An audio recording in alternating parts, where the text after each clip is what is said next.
Hello guys, welcome back to Stopgap Solutions. So today we'll read about sculpture art in early India. So what is sculpture? It is the art of making images. Okay. Material used what? Terracotta, stones, copper, bronze. Copper and bronze, these are metals. This is stone and this is terracotta. Okay. They were made on two forms basically, 3D and relief. और this 3D जो आज की date में हम different different kinds of images देखते हैं, मूर्तियां जिसको हम बोलते हैं, that is known as 3D. And what is relief? If you take a stone piece here and इस पे कार्व करके आप कुछ भी इमेजेस बनाते हैं, that is known as relief. Okay, so the timeline. The first culture art worth knowing is Harappan, belonging to the period 2500 BC to 1700 BC. So जो सबसे पहला प्रूफ हमको एविडेंस का मिला वो है IBC से, Harappan civilization. All the above materials were used here. So interestingly, all these materials, terracotta, stones, copper, bronze, which we still used, they were used back then there. Okay, so it was essentially 3D. So mostly sculpture was there was 3D.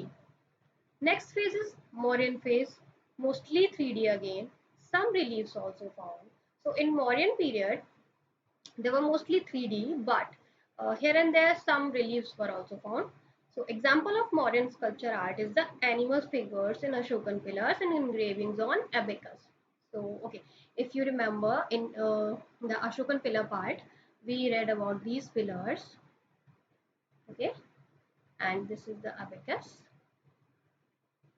So and इसके ऊपर हमारा animal figure होता था, कुछ भी, lion, elephant, bull, anything.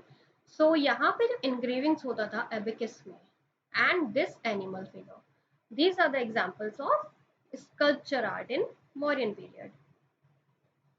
Post Mauryan age witnessed rise of three regional schools. So in post Mauryan age तीन regional schools develop हुए. Those are known as Gandhara, Mathura and Amravati art.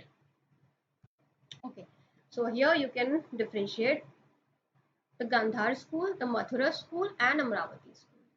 So basis of differences are there: external influences, ingredient used, religious influence, patronage, area of development, and features. Okay, so basically all three here, they were kind of Buddhist, except this Mathura. Here in Mathura, you'll find all three: Hinduism, Jainism, and Buddhism. But Buddhism was also here. This is basically Buddhist, and this is also Buddhist. So the external influence in Gandhar school was very heavy. It was influenced heavily by Greek or Hellenistic. So it is also called as Indo-Greek art. Mathura and Amravati, on the other hand, was basically indigenous, means Indianized. And ingredient used here is bluish grey sandstone, while the later period saw the use of mud and stucco. So पहले जो Gandhara school develop हुआ उसमें early phase में what they used bluish grey sandstone and then later mud and stucco. In sculptures of Mathura school were made of spotted red stone. यहाँ red stone use हुआ और यहाँ white marble.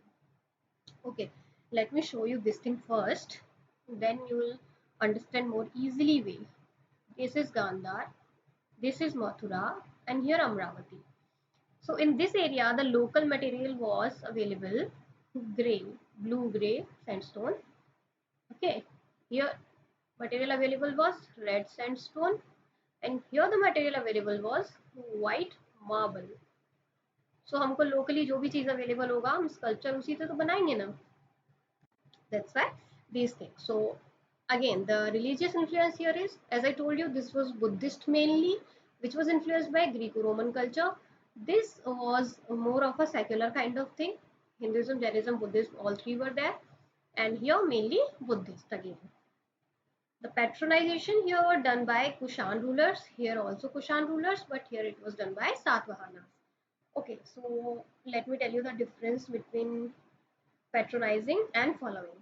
So if a king or some person giving some help, monetary help, or shelter to live or any kind of help to any religion, it means he is patronizing that religion. Okay, but patronizing doesn't always mean that he is following that religion. Okay, so now the area of development, it is developed northwest frontier, जिसको हम आज की date में कांधार बोलते हैं, and it is developed near Mathura, Song, and Kankalitila. And this specific Kankalitila was famous for Jain sculpture.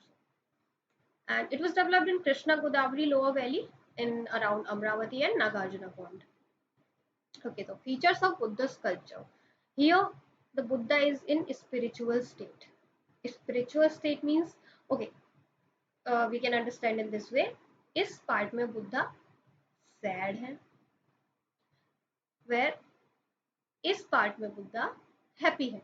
Okay, so now you can appreciate the differences. Spiritual is state with wavy hair, wears fewer ornaments, seated in position of yogi, eyes are half closed as in meditation, and a protuberance is shown on the head signifying the omniscience of Buddha. So basically यहाँ पे जो बुद्धा बैठे हैं, he is very sad Buddha, yogic Buddha, yogic posture में है, half eyes closed हैं, meditation कर रहे हैं. On the other hand, here the Buddha is shown in the delighted mood, बहुत खुश है, smiling face. Body symbolizes muscularity, खाते पीते, and wearing a tight dress, एकदम fashion sense. The face and head are shaven, means no body hairs. They are very smart and happy. Buddha is seated in Padmasana with different mudras. Okay, यहाँ जो अलग अलग sculpture जो अलग अलग मूर्तियां बनाई हैं उसमें डिफरेंट मुद्रास का यूज किया गया है. मुद्रास will read letter. And his face reflects grace. A similar protuberance is shown on the head. So protuberance is here also, protuberance is here also, but the basic difference is in Gandhar school it is a sad Buddha or yogic Buddha, but in Mathura school it is smiling Buddha. Okay, and here in Amravati, okay, let me tell you, in Amravati they don't worship Buddha as such in the image form, but they worship the symbols and the Jataka stories. Okay, what is Jataka? The previous life stories of Buddha. Okay, जो बुद्धा थे जो अपनी previous life में थे both in human and animals form, तो उसकी जो stories होती हैं डिफरेंट उन्हें हम जातका टेल्स बोलते हैं. So here in this Amravati school ये डिपिक्ट किया गया डिफरेंट जगह पे डिफरेंट जातका stories. Okay, here you can differentiate the things: sad Buddha, happy Buddha, and these is Jataka stories. So, okay, half closed eyes, like he's meditating, not very happy, curly, wavy hairs, बहुत दिनों से नहाए नहीं है and meditation की pose में है. On the contrary, muscular Buddha, body building करके आए हैं. Okay, and okay, if you can appreciate, this is mudra. And here, like shaven body, shaven head, nothing like wavy or sad. Here the Buddha is very happy. Okay, and here these are the Jataka stories. Okay, so we are constantly hearing that thing that Hellenistic, Greek, Roman influence on Gandhar art. So basically, what is that influence? So the subject matter of Gandhar art is mainly Buddhist, but many sculpture motifs are Hellenistic or Roman derivation. The mother of Buddha, Maya, shown here resembles Athenian image. So if you have heard about Athens or Greeks in ancient history or Romans, Apollo gods, okay. So here in Gandhar art, the sculpture resembles these things. Okay. Many early Buddha and Gandhar art have Apollonian faces. The Roman or Greek gods. The draperies of many Buddha images are arranged in the style of Roman toga. The draperies exhibit deeply delineated folds. Okay, so here if you can appreciate this is Roman toga.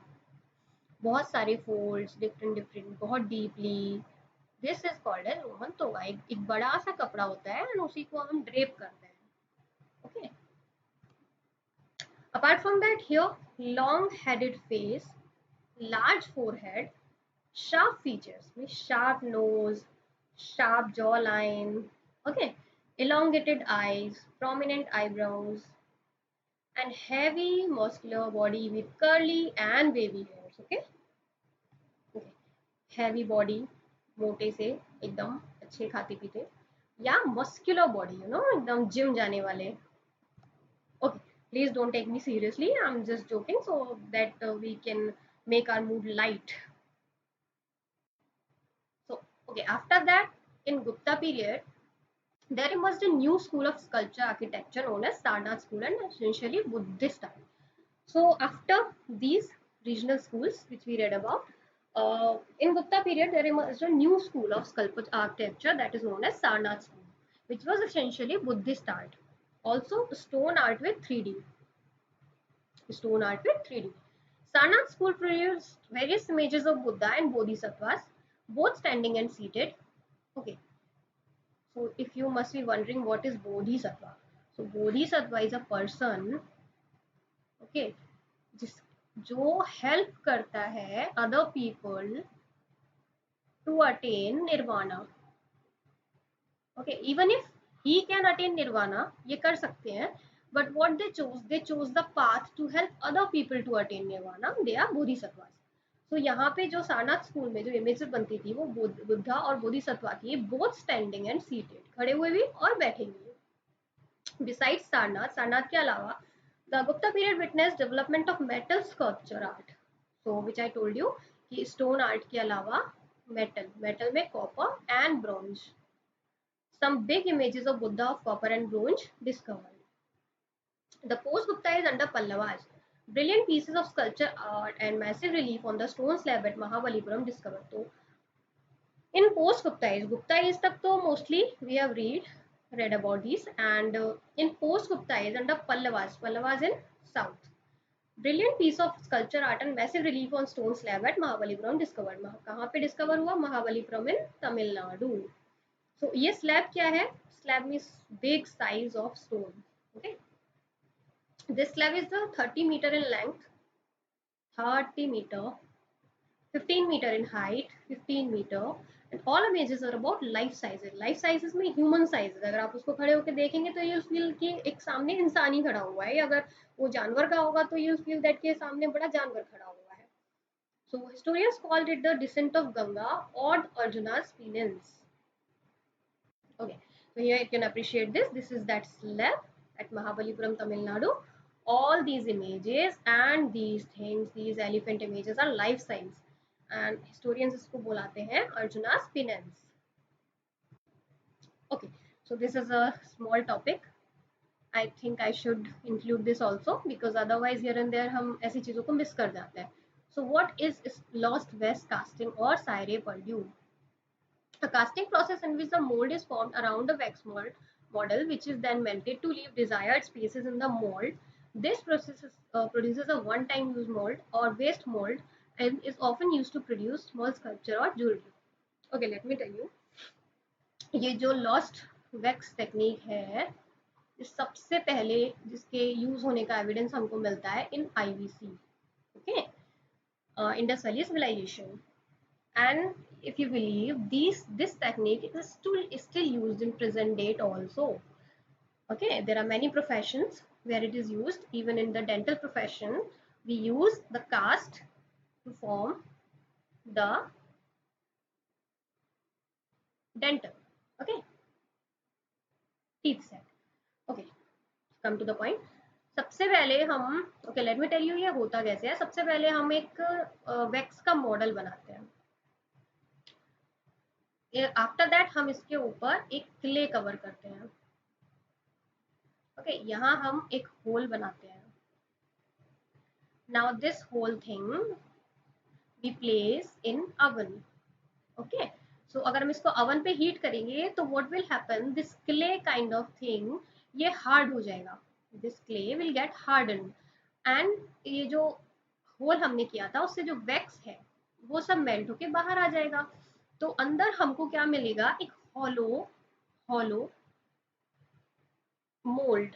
जो भी हमने shape का wax बनाया था वो wax बाहर निकल जाएगा और हमको ये शेप मिल जाएगा क्ले का।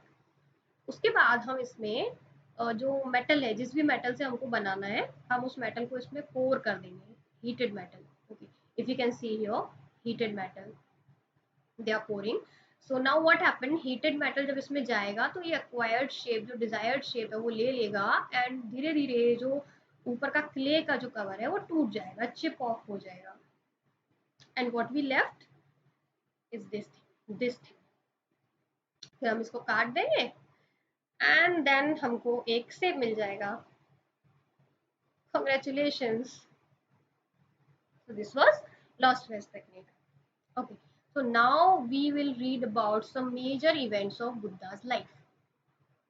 Okay. Today you must be thinking that the topics are not very much connected to each other. So that is because there was very small topics, chota topics. So I thought if we merge this all in one thing, हम इसको अच्छे से याद रख पाएंगे। Otherwise क्या होगा कि हम ये छोटी छोटी चीजें पढ़ना भूल जाते हैं। Okay, and these are very important. Usually questions come from this part also. So now we'll read about the term, meaning and symbol of the things. The first term is avakranti, means descent, conception. So Maya, mother of Buddha, okay, with elephant. So what does it mean? When Maya conceived Buddha, which is shown with Maya with elephant. The next term is jati, which is birth, symbolized by Maya on lotus. Again, this is about birth of Buddha and symbolized by Maya on lotus. Next term is Mahabhinishkanaman, which is meaning renunciation or leaving home. So, you know, when Buddha was leaving from his home, so this that time that thing is known as Mahabhinishkraman. And जो हम symbolize करते हैं horse से, या groom holding an umbrella, एक बंदा umbrella पकड़ के खड़ा है, which is known as Mahabhinishkramana. Next thing is Sambodhi, Nirvana, meaning enlightenment or moksha. Moksha is Hindu term. Okay, so which is symbolized by bodhi tree, because we know Buddha को ज्ञान की प्राप्ति पेड़ के नीचे बैठ के हुई थी, that is known as a bodhi tree. So the nirvana is also symbolized by bodhi tree only. Next is dharma chakra parivartana, which is meaning the first sermon and which is symbolized by wheel. Dharma chakra parivartana. Okay, so there is a question for you guys. If you know this, then please write in the comment section the place where Buddha gave his first sermon. Okay, so the next term is Mahaparinirvana, death, symbolized by stupa. So if you remember, हमने स्तूप वाले chapter में पढ़ा था, the stupa thing is symbolizing death of Buddha, because यहाँ पे उसके बुद्ध भगवान के हम relics रखते हैं in Hermika. Okay, in that way the stupa symbolizes the death, Mahaparinirvana. Okay, so next we will read about the various mudras and body poses. So if you keep an eye on the past year questions, there was a question regarding Tribhanga position. Okay, and usually we don't read about these things. So I thought I should also include these things, some of the important mudras and body postures. Okay, so let me clear this first. So first we'll read about Anjali Mudra. Anjali Mudra means usually जब हम किसी को नमस्ते करते हैं, we fold our hands at the chest level. Okay, remember this is the at the chest level. This is known as Anjali Mudra. So it symbolizes of salvation. Usually lesser gods do it before bigger gods and devotees of gods and goddesses. So आपने देखा होगा usually जब दो भगवान एक दूसरे को greet करते हैं, so they do this Anjali Mudra. Okay. So the next is Abhay Mudra. Okay, this explanation is about yoga. So if you want, you can read this also. But basically, the Abhay Mudra is like the right hand जो है वो बाहर की तरफ होगा, the opposite side of the body, and the fingers would be on upward. This is Abhay Mudra. So Abhay Mudra basically it symbolizes protection granting. कोई भी भगवान जो है अगर if he or she is in the Abhay Mudra, they are protecting you, they are granting you protection. और mostly जो बुद्धा हैं in Gandhara, Mathura, Amaravati and Sarnath, they are shown in this mudra. Okay, so next is dharma chakra mudra. So dharma chakra mudra में both hands held at about chest level and touching each other. ये भी आपने देखा, chest level and touching each other. Okay, this is teaching mudra. First sermon of Buddha in Sarnath. Okay, so यहाँ आपका answer भी मिल गया. तो फर्स्ट सरमन है बुद्धा का, वो सारनाथ में था, तो that posture is known as धर्म चक्र मुद्रा. And one more thing, only Buddha is depicted in this form. You will find no other god or goddesses depicting this mudra. Okay, so next we come to Bhumi Sparsh mudra. Okay, if you can see this, this is the right hand, Sparsh in Bhumi. Bhumi means the soil. Okay. तो यहाँ पे ये उसको स्पर्श कर रहा है, touch कर रहा है, that's why this is known as Bhumi Sparsh mudra. And it symbolizes one event in Buddha's life, that is Mara Vijaya, meaning victory over Mara. Okay, so if you have heard about that story, जिसमें मारा demon, राक्षस, okay, ये आते हैं बुद्धा को परेशान करने के लिए, डिस्टर्ब करने के लिए, उनके salvation के time. Okay, so when he comes and the Mara or the demon come, तो बुद्धा जो है वो उन्हें बताते हैं कि look, you cannot harm me or you cannot disturb me. I am very pure and this earth is the evidence of my purity. Okay, ये भूमि को स्पर्श करते हैं and कहते हैं कि this mother earth is my evidence. तो उससे क्या होता है कि ये मारा, this demon returns back. This is the short story related to the Bhumi Sparsh mudra. And this Bhumi Sparsh mudra is only depicted with Buddha. Here also no other god and goddesses you will see with this mudra. Next come Dhyana mudra. Okay, both hands placed in the lap while seated, palms upward and right hand at top left. Okay, it symbolizes meditation. Okay, so if you can see this, दोनों हाथों को अपने left पे अपनी गोदी में रखा हुआ है, and this position is known as ध्यान मुद्रा.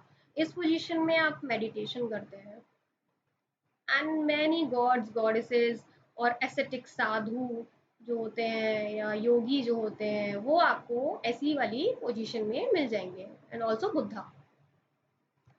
Next is वितर्क मुद्रा. So Vitark Mudra, the description of this is the tips of index finger and thumb placed together to form a circle, other finger pointing upward. If you can see here, ये circle बनाया है index finger और thumb को join करके, और दूसरी जो fingers हैं they are pointing upwards, and the same thing is done here, but this hand is on the lap of Buddha. So here it symbolizes debate and discussion. Okay, when the Buddha does the debate or discussion with his disciples or the subject, this this mudra, this body posture depicts debate. Vitark. Okay, so next, Varad mudra. So hand extends downward and forward and palm outward. Hand extends downward, okay, forward and palm outward, ऊपर की तरफ. It symbolizes gift giving. Okay, मतलब इससे ऐसा लग रहा है ना जैसे हमको कुछ दे रहे हैं, some gift or some blessings. Okay, so usually apart from Buddha, many gods and goddesses, okay, and also kings are depicted in this form. Because it is very simple ना, कि जैसे हम किसी को कुछ दे रहे हैं, कुछ गिफ्ट कर रहे हैं, So it is not essentially related to some gods or Buddha only. They are also related to kings. Okay. So next we'll read about postures. Don't worry, this is going to be the end of this session. So posture is okay, which I was telling about Tribhanga. त्रिभंग जो हमसे question में पूछा था UPSC ने, and ये पूछा था because in IVC Indus valley civilization there is a bronze sculpture of a dancing girl. If you have read about it in the ancient history. So there was a girl dancing bronze sculpture.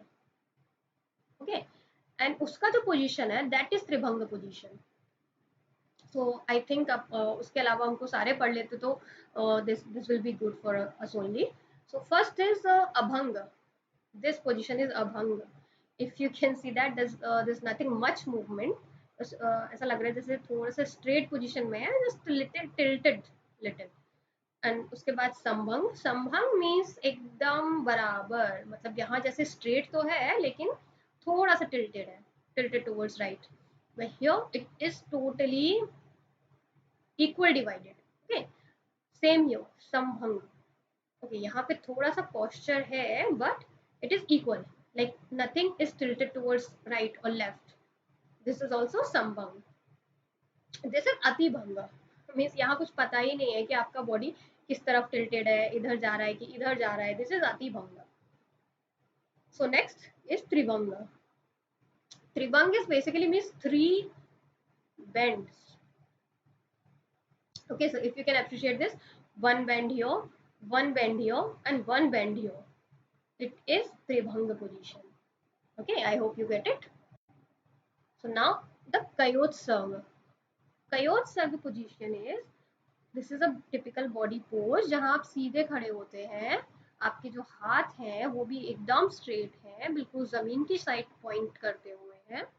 Okay, and this is a meditation posture.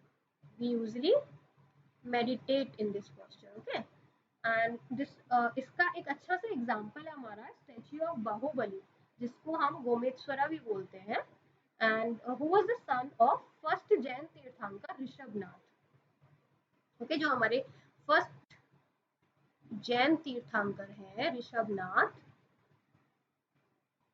उनके सन गोमेश्वरा.